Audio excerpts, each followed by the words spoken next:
Welcome. In this video, I'll show you how to fix Facebook Reels views if it's not showing. All right, if you find this video helpful, please leave a like and subscribe to the channel for more such tutorials. Now, first up, make sure that you have a stable Wi-Fi or mobile data connection.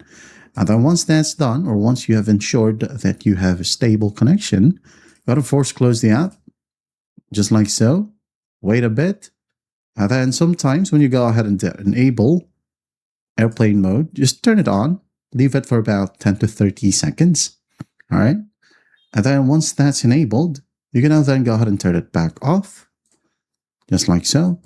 And then we open up the Facebook app and go ahead and check your Reels views. All right. Now, if you can't still see your Reels views, make sure that you're under professional mode. So to go ahead and enable professional mode, click on your profile.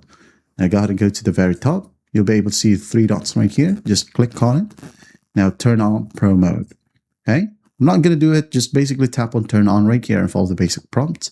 And then once that's done, you should be good to go. Now, another reason, maybe your Reels are set to private. So to fix that, you would go ahead and go to the 3 horizontal lines, tap on settings and privacy, tap on settings right here. And then we are going to find default audience settings. All right. So go ahead and tap on it. Make sure that this one is set to public. And once that's done, go ahead and re-upload the reel. Or if the reel is already set to private and it's been already uploaded, well, you can just go ahead and find the post. Maybe this one is the reel. Just click on the 3 dots, edit privacy right here, and make sure that this one is set to public. And that is how you fix Facebook Reels views if it's not showing. I hope this video helps, and I'll see you in the next one.